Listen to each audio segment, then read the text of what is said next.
The best Tord album you may have never heard. One of my favorite Tord Gustavsen albums is not actually a Tord album. So let's go through some quick history and map out the discography of Tord Gustavsen and get an overview of his last 20 plus year recording. I've been a huge fan of Tord since about 2006, 2007. I've been able to see him live here in the States back in 2009 and again just a couple years ago. Life-changing, it was that good. Not only were they flawless concerts, super melancholy and pensive, yet completely riveting in the space and suspense that he wields. That is his biggest strength to me, his ability to create suspense and tension in such moments of solitude and beauty. Tord has put out well over 20 albums since 1999, and I'm going to map those out here quickly so you can see what he has going on. I'm going to make 5 recommendations for must-have albums, including the one which is an album you may have never heard of. It's one that really went under the radar, and when I came across it, I couldn't believe that I hadn't even heard of it, and I'm a Tord fan. It fits so well with many of his other albums. I have divided the Tord album discography into 4 sections. First are all his introductory groups and bands that he played with right out of the box. The ones before he started with ECM in 2003. I think that's kind of the separation point. So these early albums begin with his Aire Angels albums, first in 1999, and again in 2002. There are some good songs in there, and you can see his style already developing.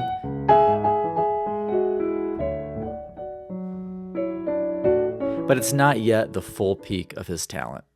However, this was a significant moment for Tord as he worked on his very first album with ECM's own Jan Erik Kongshaug, who mixed and mastered that very first Aire Angels album. Perhaps that may have been part of how he met Manfred Eicher and started his now long relationship with ECM. Overlapping with the Aire Angels albums were several albums with the Nymark Collective, which I like the most of these earlier albums. First Meeting is a jazzy, more straightforward album from 2000, and it is here on these projects with Nymark that he played and performed with Mats Eilertsen, who later joined him on multiple of his ECM recordings during what I call the middle years, the quartet years. The Nymark Collective then released Contemporary Tradition in 2002, which is even a better album, in my opinion. And they ended with a live recording in 2008. Also related to his work with the Nymark Collective, he did a collaboration called Skruck.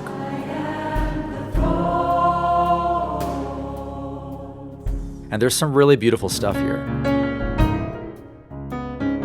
It was recorded in a church setting with a choir.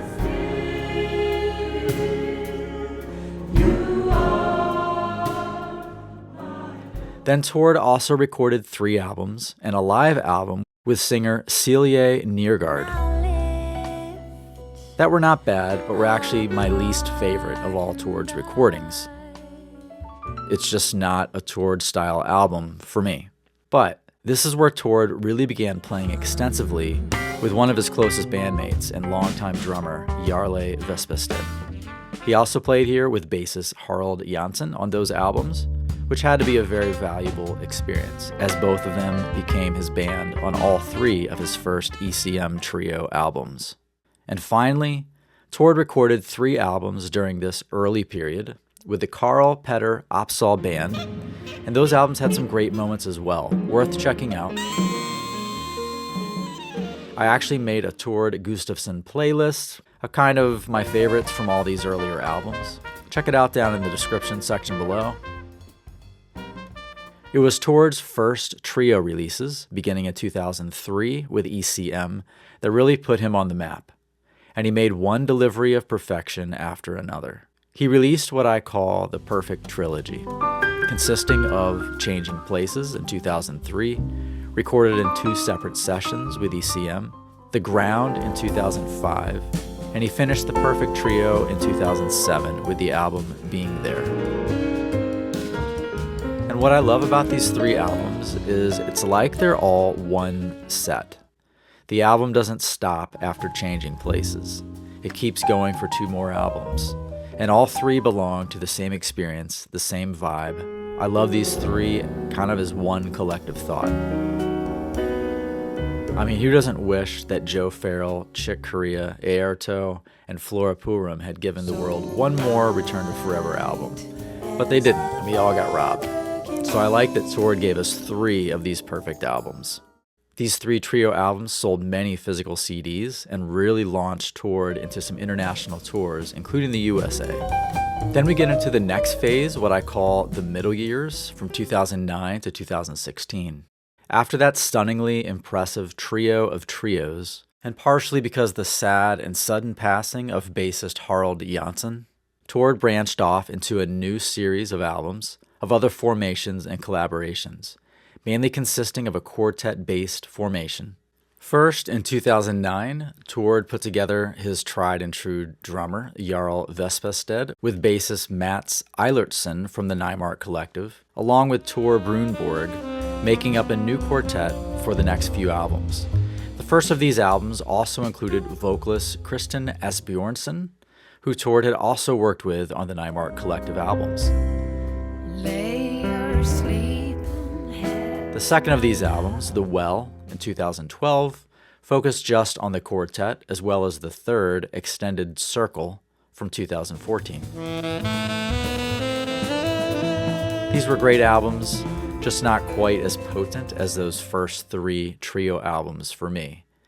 Then in 2016, Tord ended these middle 4 albums with a more artistic, exploratory direction, using only his drummer Jarle, but with female vocalist Simon Tander. She sang some haunting vocal improvisations using various languages, and very closely matched the meditative mood that Tord and Jarle powerfully create.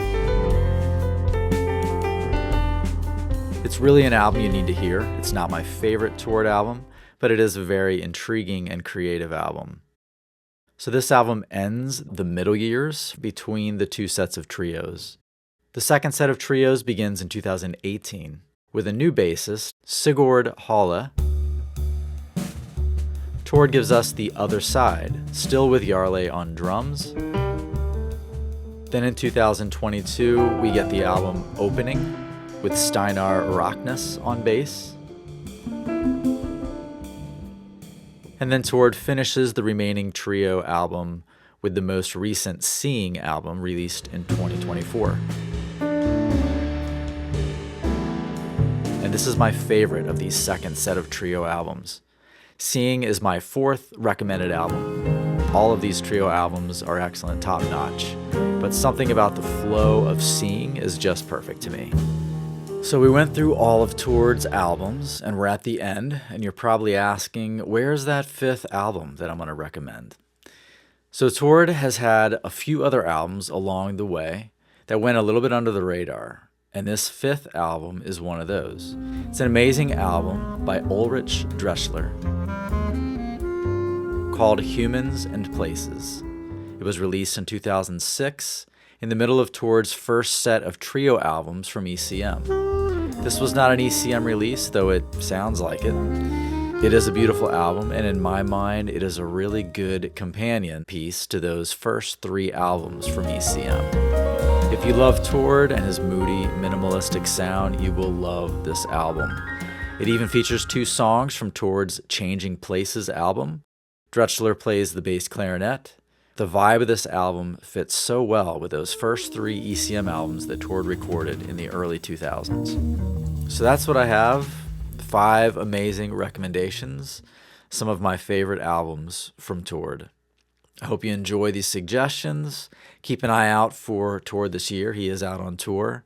He's coming here to the States, though many of those shows are already sold out.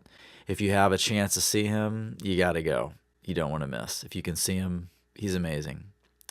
All right, that's all I have. Don't lose your groove, and take care.